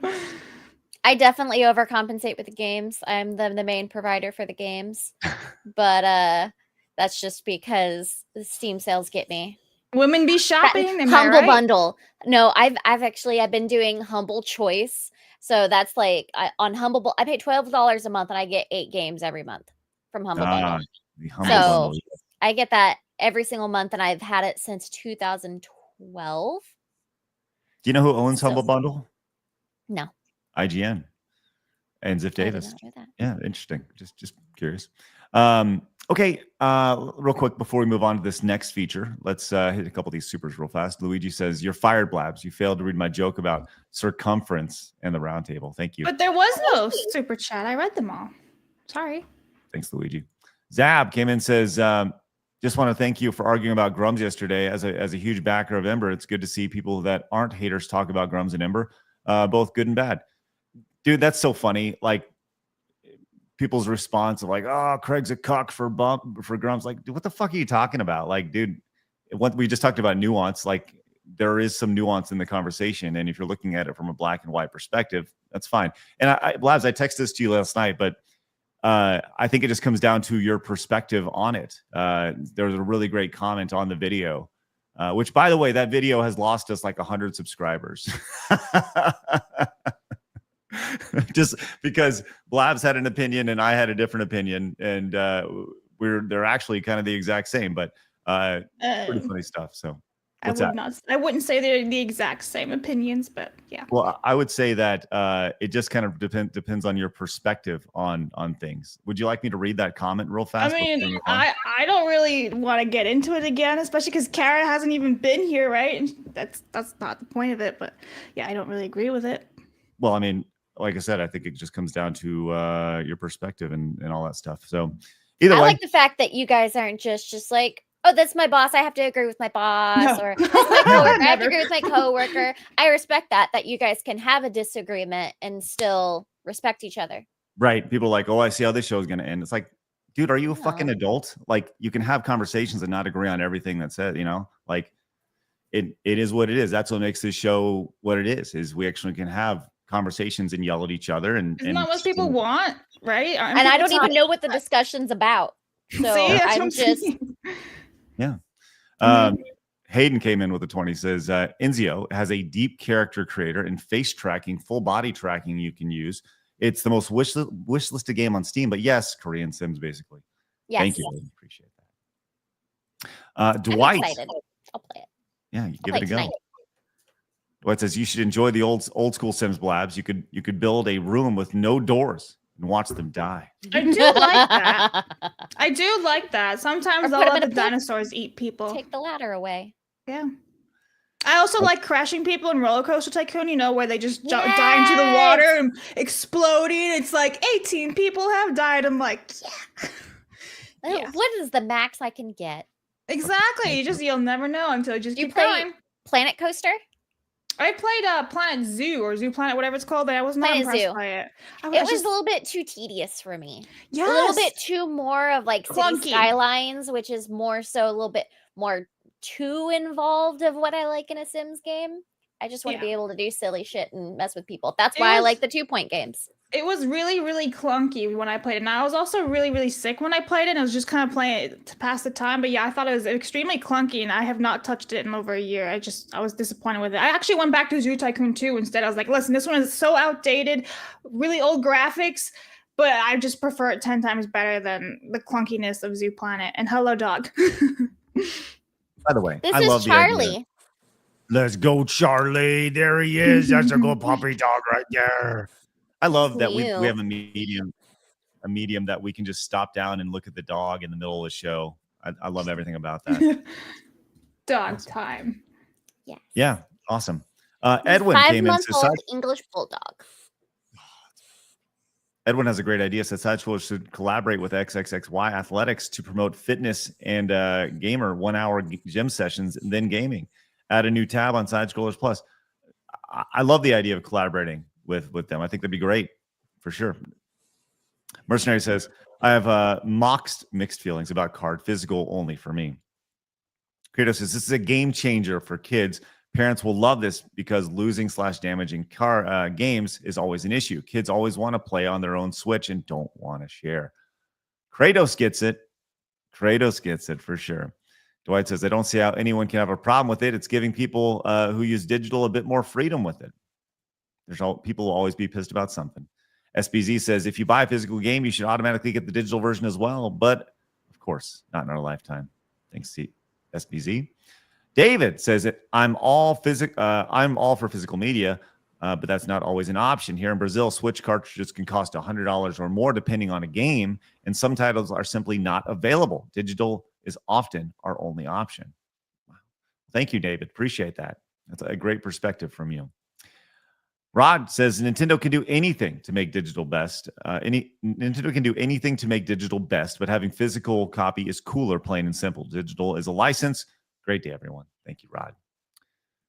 Raptor Kratos says, Blabs, you got to play the very first Jurassic Park builder in Jurassic Park Operation Genesis. You'll have lots of fun. I've heard that, and I think I've looked into it. I think I may have downloaded it on emulator. I can't remember. It's on the to-do list. It's it's always a backlog of games, and then you just go back to the one that you just keep playing over and over again. Yeah. Yep. Yep. All right. Let's go ahead and it goes back to that 92% of people are playing classic games now instead of the new games that are coming out. Let's go ahead and talk about this next thing that Nintendo announced. I'm going to tell you this right now. I think it's fucking genius.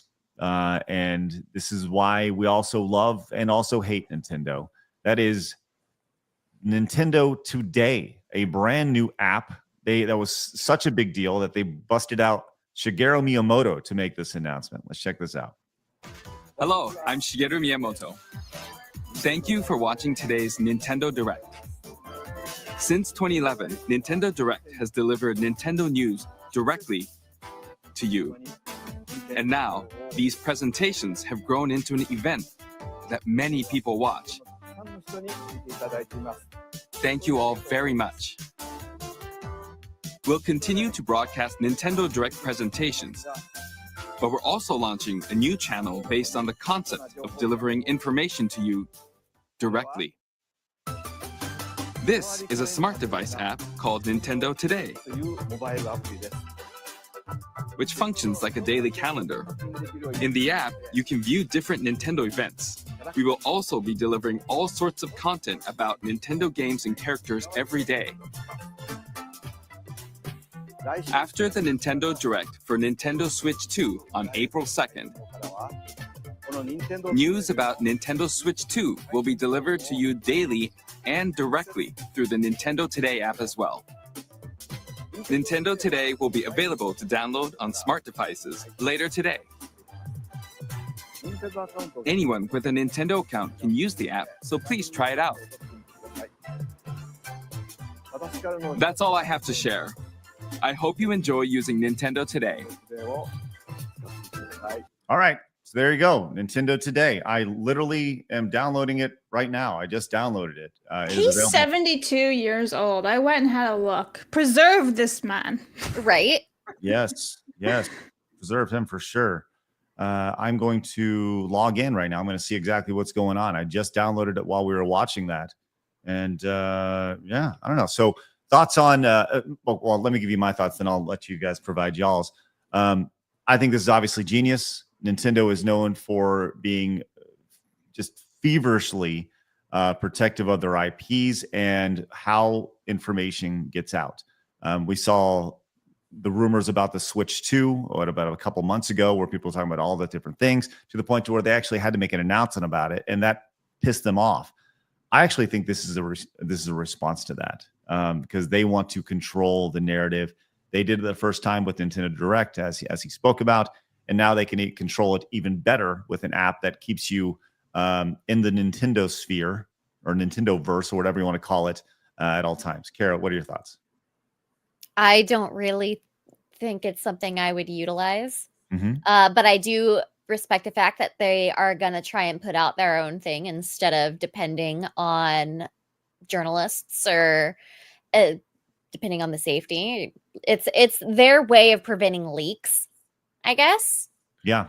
But I don't know. It's not something I'd really use. So I'm going through it right now, and while I'm doing it during my intro, let's actually do this right now. We'll do it in real time just so you can see it. So it started off and it asked me like what kind of wallpaper I wanted, and it listed a few games. Now it's asking me, just like you would at any other thing, what type of games I'm interested in, right? So we'll go here and we'll go like Metroid. I'm interested in Donkey Kong classics. Confirm. Let me make sure there's nothing here. Okay, so we get this little animation here, and it tells you what's going on today. And told you the Nintendo Direct. Let's scroll down. Let's see, what do we got here?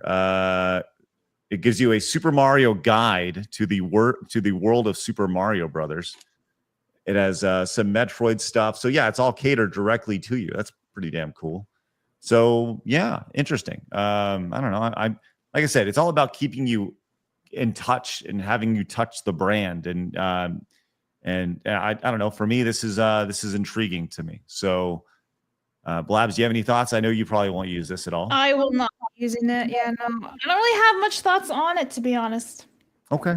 I don't know. I hate downloading apps on my phone. Like, I have nothing on my phone. Like, I don't even have Amazon on my phone. I uninstall that shit every single time. Like, my phone updates. I have a Samsung and it keeps giving me like Candy Crush. Uninstall. Like, no. Yeah, so me installing something on my phone, not happening. They put a lot of work to this. I'm just scrolling through this now. You Nintendo shill. Dude, they have. No, but seriously, look, you go in and like I asked for like Metroid stuff, and you click this, it says Metroid story, and it goes in and you click it, and like this is not one of those things that just was thrown together. You can tell they actually give you a full like story behind the games and stuff. So I don't know, I think it's pretty damn cool personally. Their little wiki. Yeah. That's, I mean, the fact that they took time to do this, and it tells you everything you want to know about these games.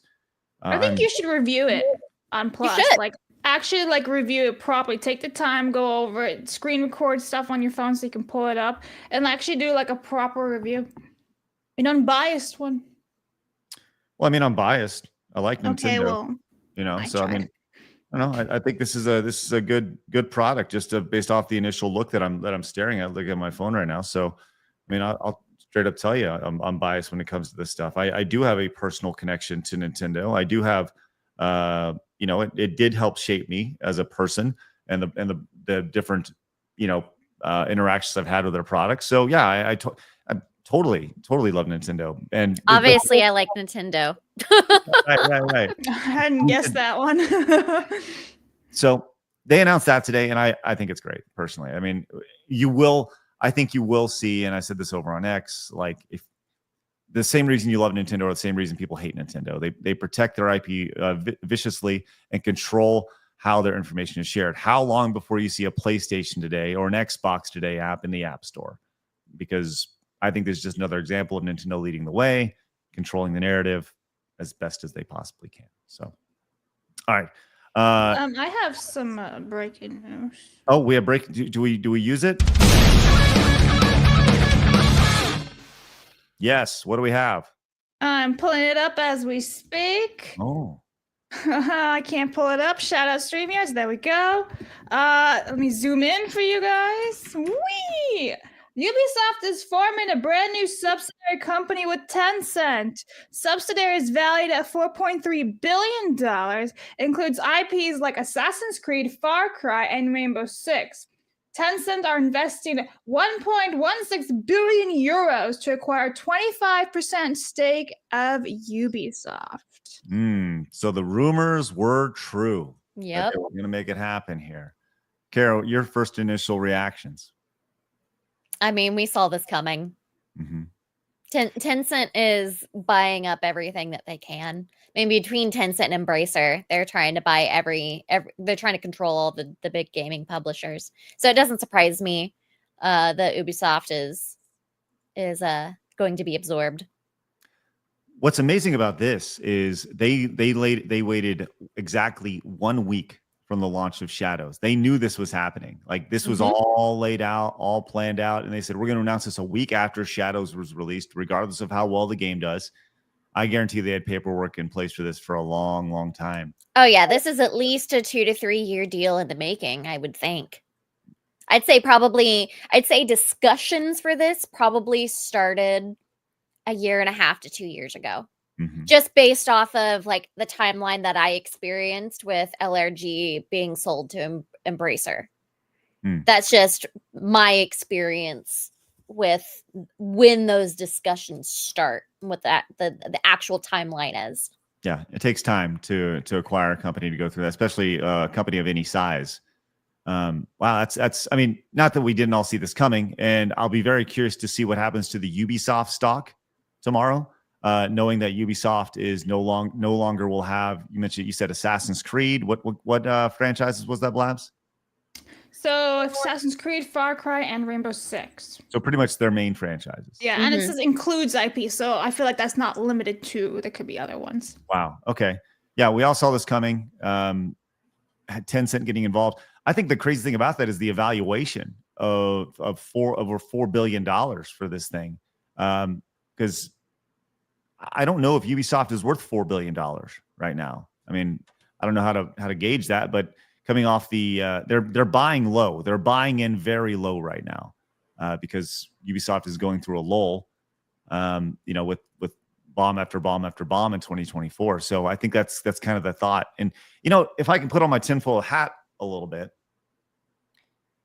isn't that the whole idea of there has been the conspiracy thrown out that Tencent will acquire a portion of the company, more or less, whether it's 8%, 10%, 12%, enough to do something, have some sort of say, put in their people,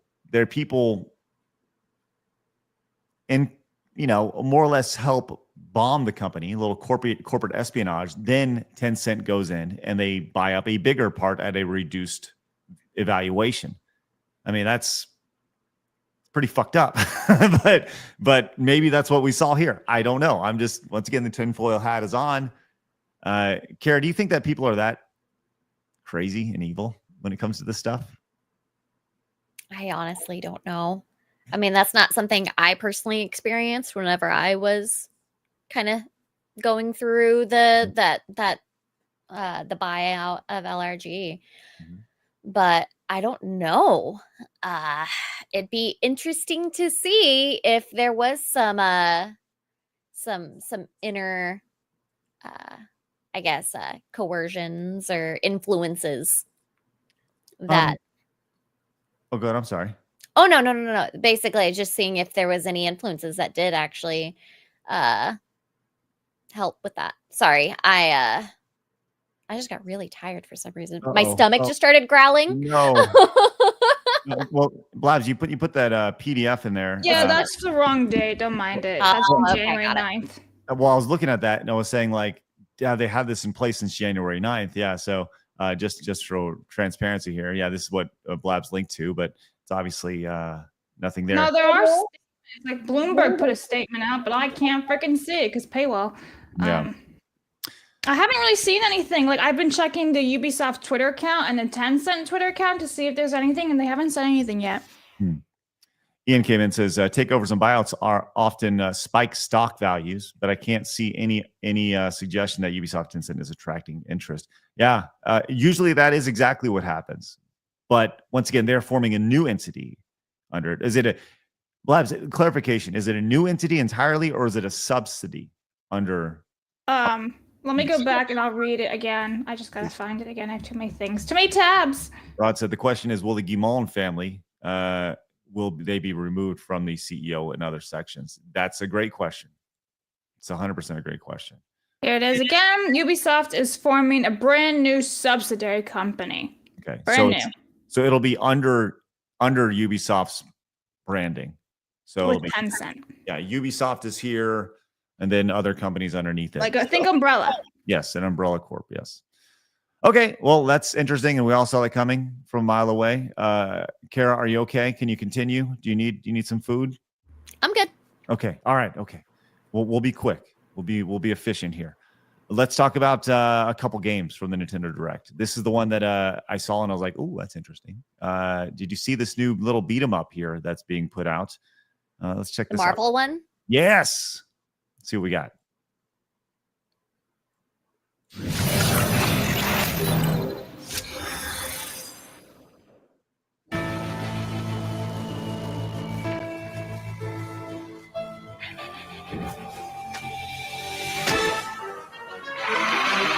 For those that don't know, this is the same team that did Scott Pilgrim. Yes, .emu is great. They do excellent beat 'em ups. Mm-hmm.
Dude, yes, I think it looks awesome.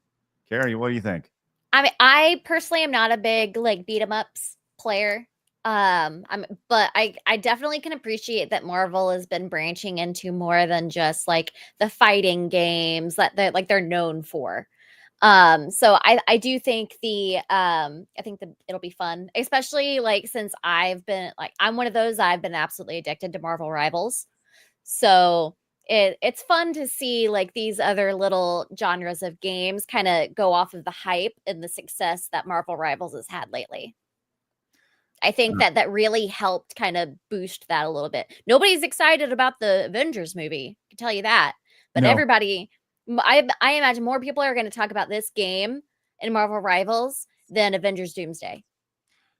This just looks like a super fun classic beat 'em up. You know, obviously modern elements to it. This reminds me of the Captain America game in the arcade that we used to play. It looks super duper fun. Blabs, does this interest you at all?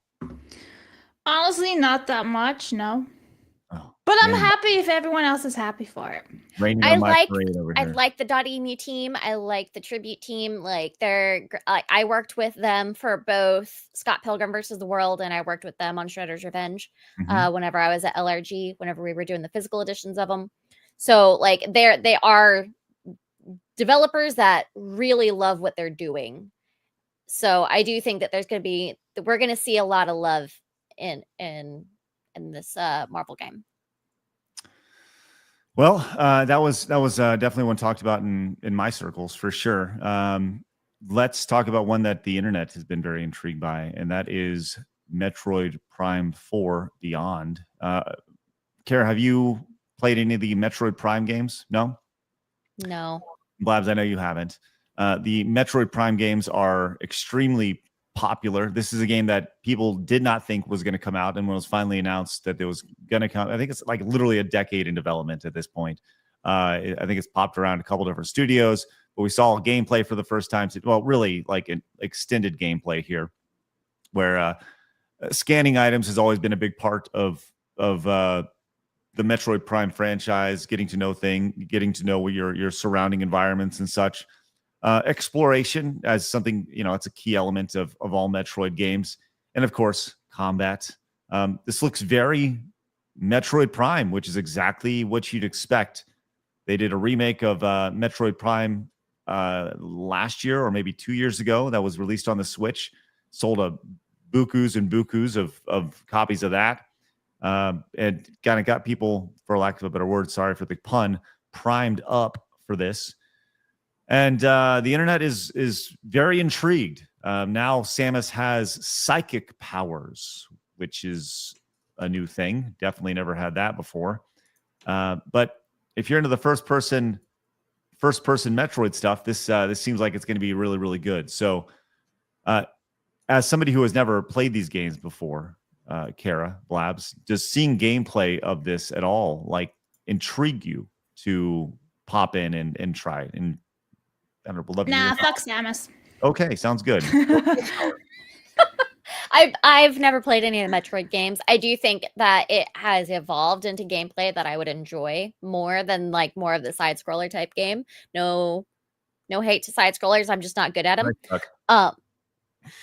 But I mean, but I do think that this is starting to feel a little bit more like, I don't know, like this is definitely a more like modernized game. Like I see a little bit of Doom in there. I see a little bit more like more fast paced. But I don't know. I've never played Metroid, so I don't know anything about Metroid. I am the girl that was excited about Fantasy Life and Witchbrook and like those games and Pokemon. Now, I don't know if I'm going to play the new Pokemon. Well, obviously, I'm going to play the new Pokemon. I don't know if I'm going to enjoy the new Pokemon. But yeah. Well, chat, what do you think? Does this look cool? And by the way, Samus has a new suit at the end. She's red with a sweet purple glow, black. That looks awesome. Very, very cool. Which I'm sure that'll be a skin in Smash Brothers soon enough. But I don't know. I think it looks super fun if you're into this type of game. The Metroid Prime franchise. I'm sure it's going to be great. It's taken forever for development. People genuinely excited. Are you roasting me? I'm sorry. It's all right. They roast me all the time. Just They roast me all the time. Me? I mean, listen. There's a reason I say fuck Samus, right? Right, Craig? There may be a reason, right? So like the chat will know in a couple months. We have a new. By the way, in totally unrelated note, we have a new series launching next week called Blabs Versus on the internet. Just want to throw that out there. By the way, next week is Premiere Week over on YouTube. Speaking of premieres, today over on Plus, if you guys haven't become a Side Scrollers Plus member, we got a big premiere happening today. We are premiering Nerd Duel at 2:00 Central. So in about 1 hour from now, just over that, it'll be premiering for everybody. Head over there, check it out. Use promo code Nerd or Duel, depending on if you want the monthly or annual support of us, which is great. And you can check out Nerd Duel before it hits YouTube. Next Tuesday and next Thursday, we're going to be doing premieres for both Blabs Versus and Nerd Duel. We'll make sure you guys are well aware of that when we have those on. So can't wait for those. Make sure you guys head over to sidescrollersplus.com and become members. We'd greatly appreciate it. It's the best place to support us. We are investing heavily in making that as awesome as we possibly can. And we appreciate that. So head over there and check it out right now. So, yeah. And once again, totally unrelated Metroid and Blabs Versus news. Totally. Totally unrelated. Totally unrelated. All right, there we go. I'll tell you what. Kara, you're tired. I got a call coming up in a little bit. And I like food. And Blabs likes food. So I think that's a great place to stop there. But we do have some supers we got to get to, and we appreciate that. Once again, head over there. If you guys are thinking about it, if you're on the fence, make today the day. Make today the day where you become a member of Side Scrollers Plus. Once again, use promo code DUEL to get a free month. You can sign up for free. Watch Nerd Duel today early for free, as well as all the other bonus content we have. So use that promo code DUEL and get that free month over there. Blabs, let's read off that wonderful support. Okie dokie, starting from the top, Rod says Nintendo can do anything to make digital best, but having a physical copy is cooler. Plain simple, digital is a license. Great day, everyone. Thank you very much, Rod. Frost says, I loved causing crashes in Roller Coaster Tycoon as a kid too, Blabs. My mom threatened to take the game away from me if I kept doing it. LOL. It may have been a sign of you know how there's always the signs of serial killers whenever you're a kid. That's probably what she thought. That's funny. Mercy says, Puppy, be a good boy, take care of your mommy. Luigi says, the joke about the round table was yesterday. You just kind of show it, but that is okay. The past is in the past. You know it's better. Me beating Craig's ass in the March Madness thing, even though I have no idea how. I didn't even look at that. I got to go look at that. Hold on. Okay, we'll keep going, but I'm gonna GameCube. Galaxy says, Nintendo today reminds me of the Wii era of channels for info. Kind of neat. Also curious, Craig, Blabs, and Kara, what's your favorite GameCube game? I don't have one. I never had a GameCube growing up. Yeah. I had Super Nintendo and then I had the handhelds. I never had any of the other ones until favorite Nintendo DS, Wii U, and Switch for me. I never had a GameCube. Smash Melee. Definitely. I remember going to my neighbor's house and we'd play Smash. Like that was awesome. But I never had a GameCube.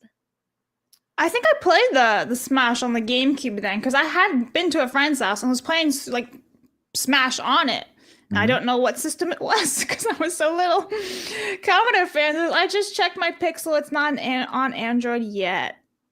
Okay, thank you very much. And Commodore fans, what? By the way, I did check our March Madness bracket. Are you losing? I am in 5th place of 29. I'm doing pretty damn good. You're doing shit. You gotta do better. Scrub. Yep. I can't do better. Well, you're washed up and wasted. Thank you. Commodore fan says Nintendo treats us Android users like second class. And then Mercedes says, as long as no DEI in Metroid, I will buy. Thank you very much. You know, I think that's right. Oh, The Rock has a message for you, Blabs. Shut up, bitch. Rock. You're trying to use The Rock against me, but the thing is, even he knows you're washed up too. From what? Where is this coming Not from? being Take good The at Rock. March Madness. He'd know. He'd know how to spot it. Yeah. All right, yeah. Sounds good. Well, thanks, Blabs. Stop being so Gay. Okay. Blabs, go back to your tower. It's been a while since we've had Blabs the Tower Tard hanging out. He's joined us once in today. a while. Yeah, it's good. I'll just All knock right. it on. I agree. You should, yeah. Head on back to that tower there, young lady. All right, Kara, tell everybody where they can find you. Oh, you guys can find me over here on YouTube mainly. Kara_creates, or like my actual name on there is Kara Lynne. That's what it is.